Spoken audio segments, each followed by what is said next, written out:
Savitri, Book 11, the Book of Everlasting Day, Canto 1, the Eternal Day, the Soul's Choice, and the Supreme Consummation.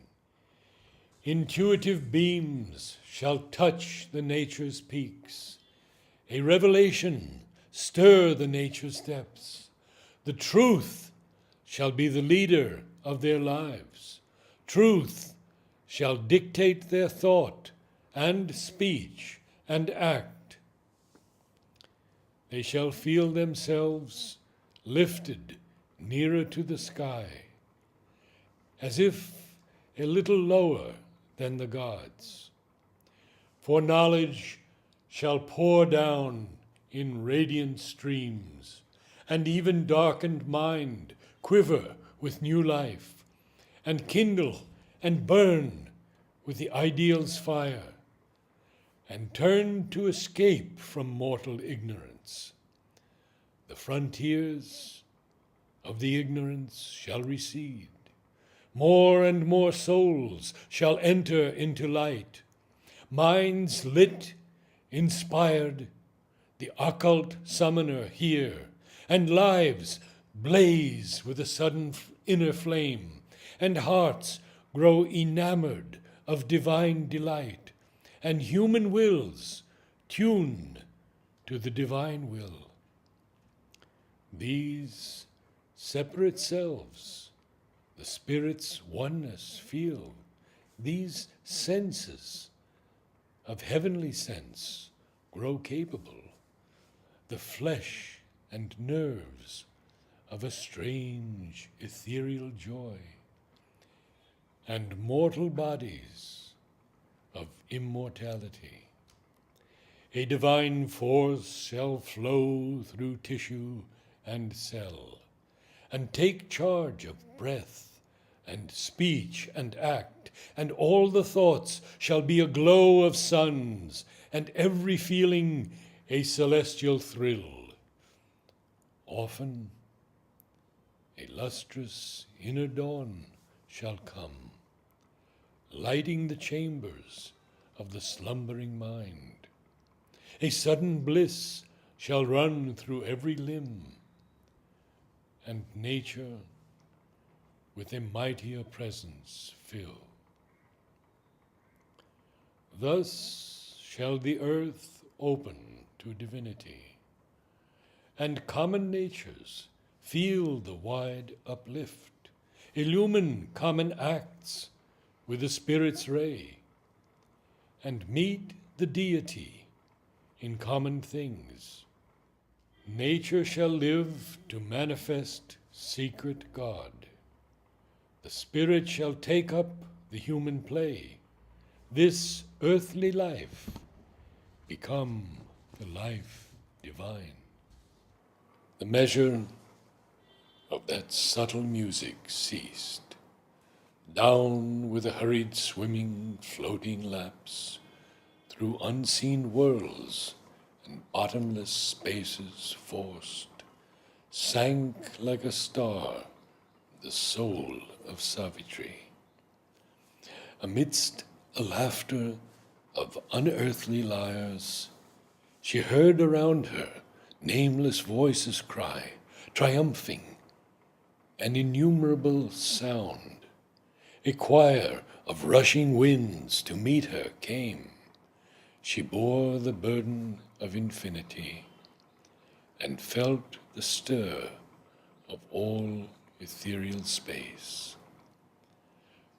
Pursuing her in her fall, implacably sweet, a face was over her which seemed a youth's, symbol of all the beauty eyes see not, crowned as with peacock plumes of gorgeous hue, framing a sapphire whose heart-disturbing smile insatiably attracted to delight, voluptuous to the embraces of her soul.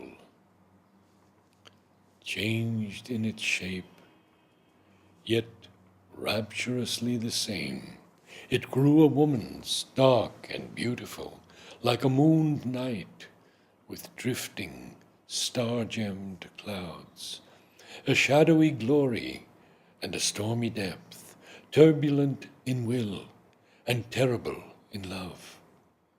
Eyes in which nature's blind, ecstatic life sprang from some spirit's passionate content, missioned her to the whirling dance of earth.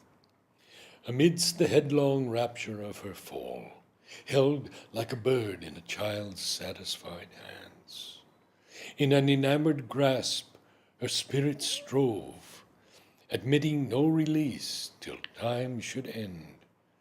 And as the fruit of the mysterious joy, she kept within her strong, embosoming soul, like a flower hidden in the heart of spring, the soul of Satyavan, drawn down by her inextricably in that mighty lapse. Invisible heavens, in a thronging flight, soared past her as she fell. Then all the blind and near attraction of the earth compelled fearful rapidities of downward bliss. Lost in the giddy proneness of that speed, whirled, sinking, overcome, she disappeared like a leaf spinning from the tree of heaven, in broad unconsciousness, as in a pool. A hospitable softness drew her into a wonder of miraculous depths. Above her closed a darkness of great wings, and she was buried in a mother's breast. Then, from a timeless plain that watches time, a spirit gazed out upon destiny. In its endless moment saw the ages pass. All still was in a silence of the gods. The prophet moment covered limitless space and cast into the heart of hurrying time a diamond light of the Eternal's peace, a crimson seed of God's felicity. A glance from the gaze fell of undying love. A wonderful face looked out with deathless eyes. A hand was seen drawing the golden bars that guard the imperishable secrecies. A key turned in a mystic lock of time. But where the silence of the gods had passed, a greater harmony from the stillness born, surprised with joy and sweetness, yearning hearts, an ecstasy and a laughter and a cry. A power leaned down, a happiness found its home. Over wide earth brooded the infinite bliss.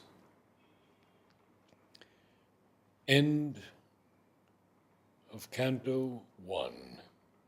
End of Book 11. Namaste.